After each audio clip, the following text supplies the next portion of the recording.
cosas, las tareas, los episodios, las situaciones que vivimos. Porque hay un conjunto de dichos, de sofismas, que tienen validez casi universal. Por ejemplo, no hay límite a lo mal que te pueden salir las cosas. Las casualidades se pondrán de acuerdo para hundirte. Las malas rachas se acumulan. Como dice mi papá, bien vengas mal si solo vienes. Las excepciones siempre superan en número a las reglas. Si lo guardas, nunca lo necesitarás. Si lo tiras, sí, es decir, si botas algo. Una herramienta caerá siempre donde pueda hacer mayor daño, cuando se cae de una escalera. Yo agregaría al tras anterior aquel que dice, ten guardado un destornillador, lo verás siempre hasta el día que lo necesites, que nunca lo encontrarás. Cuando un cuerpo se haya sumergido en el agua, llaman a la puerta. Nada es tan fácil como parece. Todo ese conjunto de sofismas, de afirmaciones, se derivan de un planteamiento estructurado, denso, coherente, que el ingeniero aeroespacial Edward Murphy, quien nació en el Canal de Panamá, es decir, en la zona norteamericana del canal, de tal manera que él es perfectamente ciudadano por nacimiento de Estados Unidos, pero él discurrió su vida en New Jersey, en la zona, en el corazón industrial norteamericano, acuñó cuando formuló la ley que lleva su nombre, la ley de Murphy, y él lo hizo en el momento de descubrir que otra vez, porque ya venía constatando la recurrencia de los accidentes no casuales, y él descubrió que estaban mal conectados todos los electrodos de un arnés, es decir, un mecanismo articulado que medía los efectos de la aceleración y desaceleración en pilotos. Este hombre, ya volveremos sobre la vida de él, es todo un personaje, porque graduado de ingeniero aeroespacial en West Point, que es la primera academia militar del continente, emblema del poderío bélico norteamericano. Y él sirvió en la Segunda Guerra Mundial, imagínense que como comandante en India, en China y en Birmania.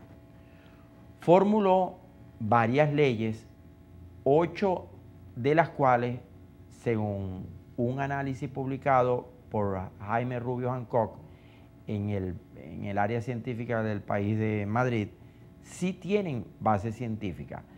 Haber tropezado con esa noticia, recuerden que Redimensión lo elaboramos revisando la prensa internacional y encontrando allí noticias que tengan alguna relevancia para nuestro aprendizaje, para nuestra vida. Y ya entrando en materia, vamos a analizar los primeros contenidos de la ley de Murphy. ¿Cuál es la primera? Si algo puede salir mal, saldrá mal. Nada dura para siempre, así que en algún momento todas las piezas de una maquinaria se romperán.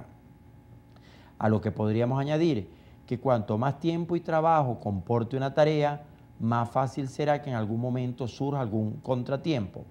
Es decir, aunque no todo saldrá mal siempre, esta primera ley de Murphy se cumple muy a menudo y entonces por eso ocurren toda la serie de accidentes automovilísticos que dependen de un desperfecto mecánico.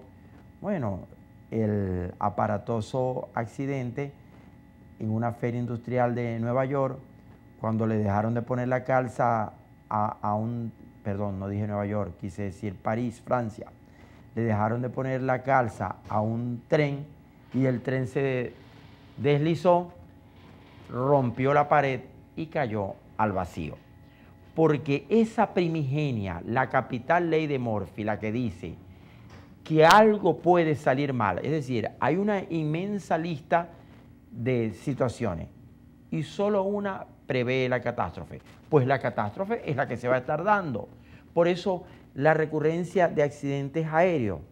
Ustedes ven esa serie de televisión que analiza las tragedias aéreas y siempre el desideratum, el área, el circuito que no revisaron a tiempo, el único que no le hicieron mantenimiento fue el que falló.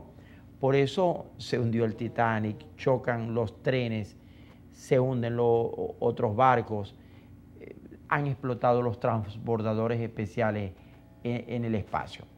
Le decía que el ingeniero Edward Murphy formuló la ley el día que en un simulador de vuelo se dio cuenta que había chequeado todos los circuitos, pero los únicos que él no había chequeado eran precisamente los que estaban malos. Los que él chequeó estaban buenos, funcionaban a la perfección. Y entonces él, que tenía una hoja de servicios interesantísima, porque ya veremos la influencia que tuvo la probabilística, la teoría de juegos, en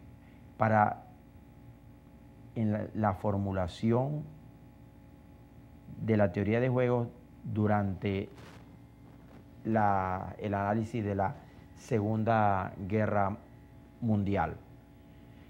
Él, que estuvo en la Guerra del Pacífico dentro de la Segunda Guerra Mundial, ya venía analizando lo que tantas veces ha ocurrido. Que, por ejemplo, en la tragedia del Titanic, que todos la conocemos, primero, el barco era insumergible. Hasta habían blasfemado algunos de los constructores diciendo, esto no lo puede hundir ni Dios. Y resulta que lo que no ponderaron era el inmenso poder destructivo de una montaña de hielo, un iceberg, y tampoco ponderaron que el iceberg le iba a llegar al Titanic en la zona de mayor vulnerabilidad. Se han hecho estudios de que si le llega por la proa o por la popa no son tan graves los daños, pero es que le llegó por un costado, y precisamente donde el acero no era tan flexible, tan inflexible. Como el Titanic explotó el dirigible Hindenburg, eso era un globo aerostático gigantesco con capacidad de vuelo de inmensas distancias, bueno, y explotó por una circunstancia fortuita. Y de una a otra generación ha habido accidentes ferroviarios. ¿Cómo son los accidentes ferroviarios? Que es imposible matemáticamente que dos trenes que tienen horarios distintos coincidan en la misma intersección. Y ocurre. Como es matemáticamente imposible que, habiendo las guardabarras de seguridad en Estados Unidos y en Europa, un automóvil intersecte la vía del tren y el tren se lo lleve por delante. Pero eso no es que es la rareza, ocurre con mucha frecuencia. Es la ley de Murphy, no podía pasar y sin embargo ocurrió, había muy pocas probabilidades. De hecho, la historia de la conquista del espacio, los adelantos científicos, la lucha del hombre por avanzar en el dominio del espacio está marcada de notables retrocesos, no tanto a consecuencia de la fatalidad, sino de la casualidad o de la casuística en este caso.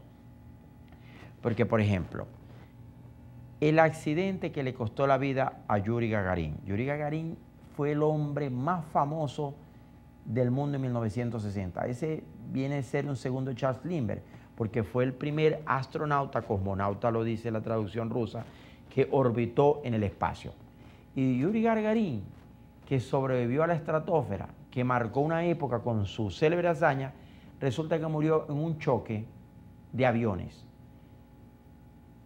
Pero resulta que el avión a él no lo chocó. Le voy a explicar más o menos cómo fue el accidente de Yuri Gagarin. Él iba en su vuelo rápido y un colega suyo, aviador, cometió un error que se desvió. Cuando le intersectó la zona de su recorrido, Yuri Gagarin perdió el control del aparato. El aparato del cosmonauta ruso se vino en picado, se llama barrena, que caen así.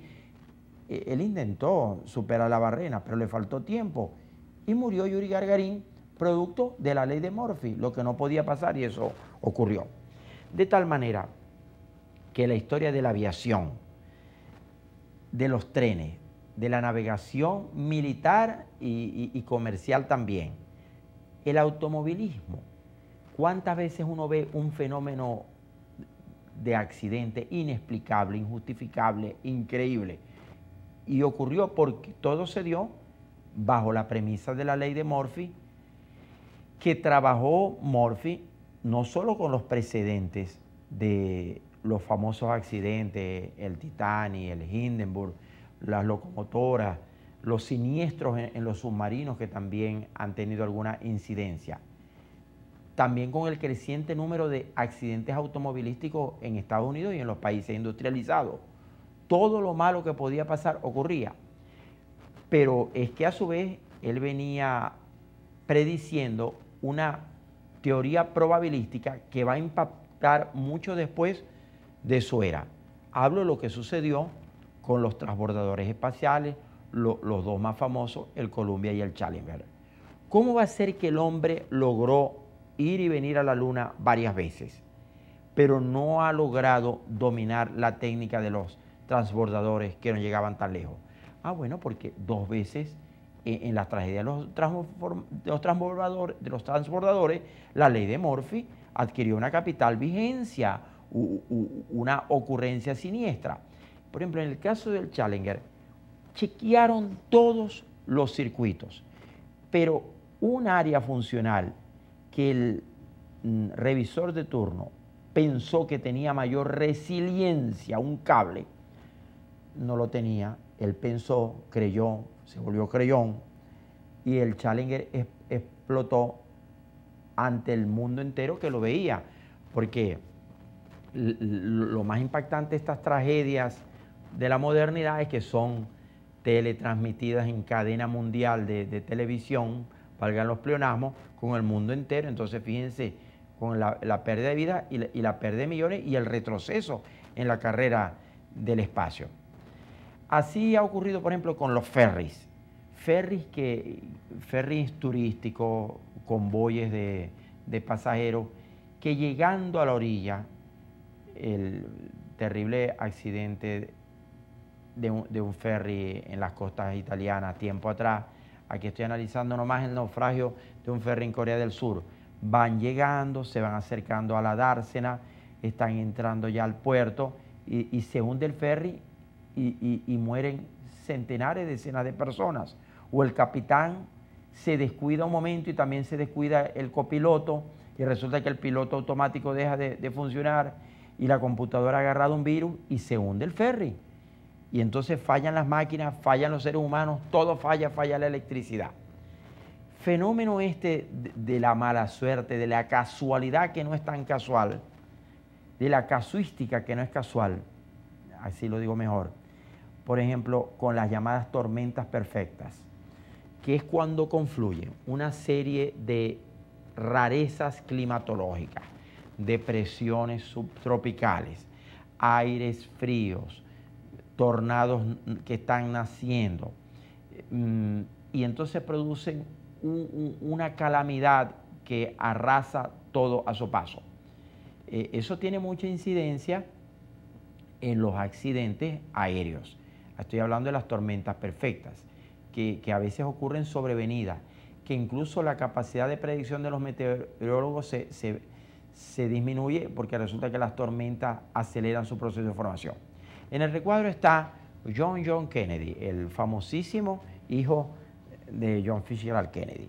Resulta que él era un piloto, estaba aprendiendo y su avioneta cayó al océano, y entonces resulta que cuando se hizo la investigación, de nuevo la ley de Murphy presidiendo las probabilidades, lo único que no podía ocurrir ese día pasó, y es que él ya había aprendido todo lo de la navegación, era un piloto en formación, pero le faltaba uno que era navegar con instrumentos sin capacidad visual, y se le nubló el horizonte, una tormenta lo agarró y se murió el que iba a ser quizás hasta candidato presidencial en Estados Unidos, porque pasó lo que no podía pasar.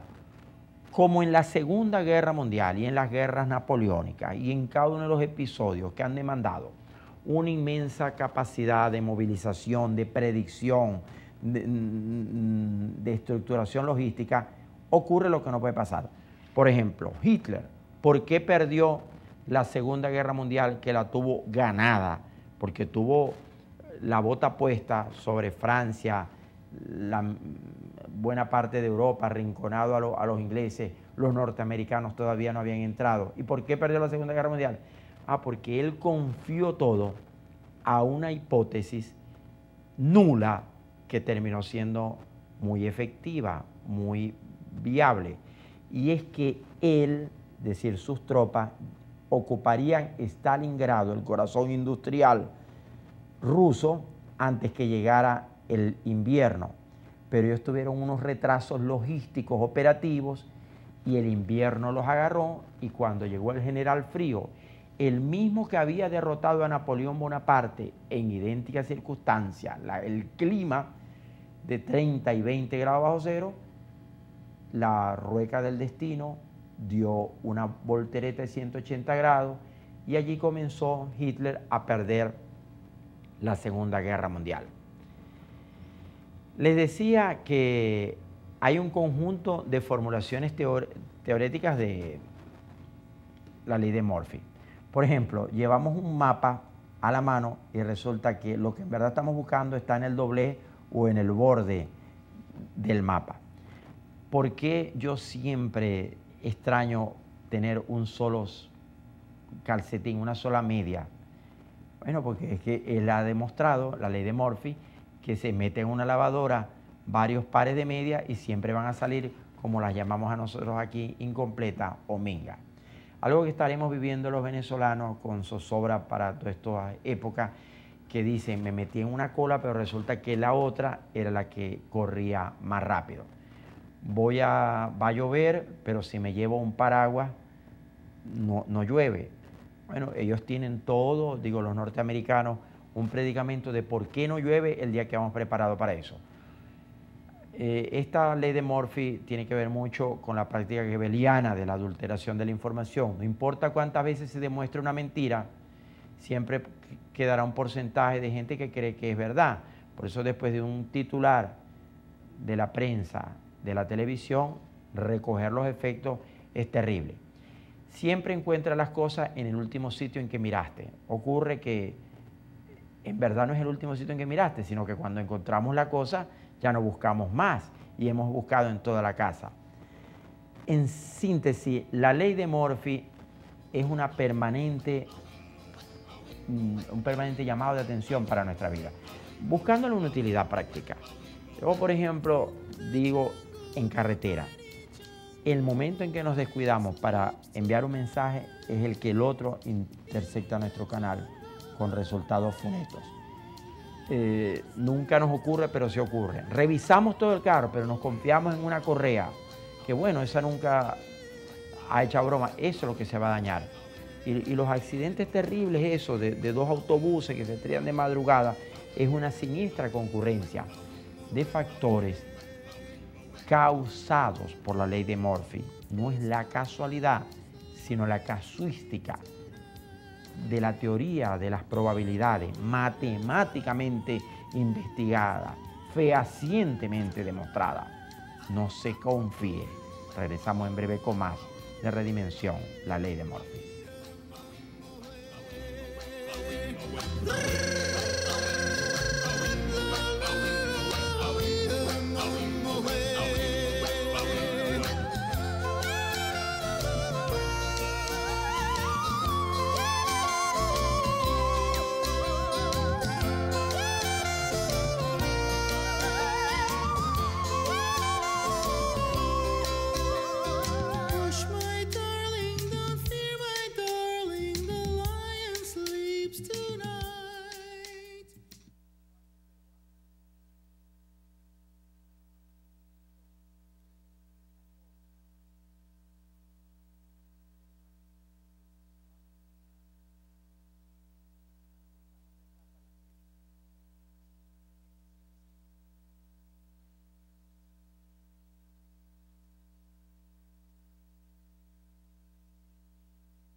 arrullado por los tokens, el león duerme esta noche, he analizado con ustedes el área científica de la teoría de la mala suerte. No existe la mala suerte.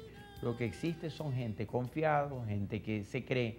Por eso, las industrias de la transportación, naviera, de los trenes, la investigación aeronáutica, los aviones. Fíjense que los aviones los someten cada cierto tiempo a una revisión, eso lo llama de parachoque a parachoque, en el argot de los automóviles, porque todo lo que es mecánico tiende a dañarse. Y fue un ingeniero aeroespacial que había estado en la Segunda Guerra Mundial. Recuerden que la Segunda Guerra Mundial fue el más colosal, costoso, demorado, lento proceso de movilización de ciudades, de pueblos, de tropas, de ejércitos. Dígame esa invasión de Normandía, el 4 de junio de 1944, 6 de junio de 1944, que lo hemos analizado en varios programas. Ahí los norteamericanos se enfrentaron a la ley de Murphy porque todo podía ocurrir y previeron todas las variables. Ellos trabajan en la teoría de juegos con todas las hipótesis, la probabilística. Y se le debe en gran medida a un hombre que por haber estado en la guerra mundial y por ser un supervisor de la investigación aeroespacial, dijo, no es casualidad que las cosas salgan mal, tiene que haber un principio matemático rector. Y él acuñó las 8 leyes de Murphy, la primerita de las cuales tiene que ver tanto en nuestra vida. Ya aterrizando, porque siempre tratamos que redimensión tenga una utilidad práctica para nuestra vida, más allá de lo que el conocimiento en general significa de valioso aporte para nuestra cultura. En la casa, en el negocio, en su diario de desempeño, sepa que si hay una sola probabilidad, una sola entre muchas, estas muchas dicen que no va a pasar y esta sola dice que va a pasar, eso es lo que va a ocurrir con los niños, con la cocina, con los venenos. ¿Cuántas veces no hemos leído en la prensa esas tragedias desgarradoras de la mamá que un solo día dejó la lejía y el cloro puro y los astringentes al alcance de la mano? Y ese solo día, en un descuido de solo segundos, el niñito ingirió la pócima letal. De mi propia cosecha, la piscina de donde vivíamos, siempre cerrada, y la tormenta perfecta. Un día mi papá y mi tío, ya muy viejitos, subieron, y mi hijita, que entonces tenía como añito y medio, 2 años, bajó solita a la piscina. Y cuando 2 minutos después la echamos de ver, ya ella viene mojadita, subiendo la escalera y llorando porque se había caído a la piscina. ¿Por qué no se ahogó? Bueno, porque es que Dios hace un milagro todos los días, porque la gente es poco agradecida y no la cuenta. Y porque ella a esa temprana edad ya sabía nadar y nosotros no nos habíamos dado cuenta. Moraleja de la lección, enséñenle a nadar a los niños más pequeños. Nosotros, como vivíamos en torno a una piscina, todos los días nos bañábamos con ella y ella sabía chapotear, no sabíamos que sabía nadar, y a eso debe su vida, a la bondad de Dios. Pero entonces vamos a la piscina y vamos a la playa y nos confiamos en que no puede pasar, y ocurre, porque la fatalidad siempre acecha. Hasta aquí este maravilloso programa sobre la ley de Murphy, con particulares reflexiones para nuestras vidas.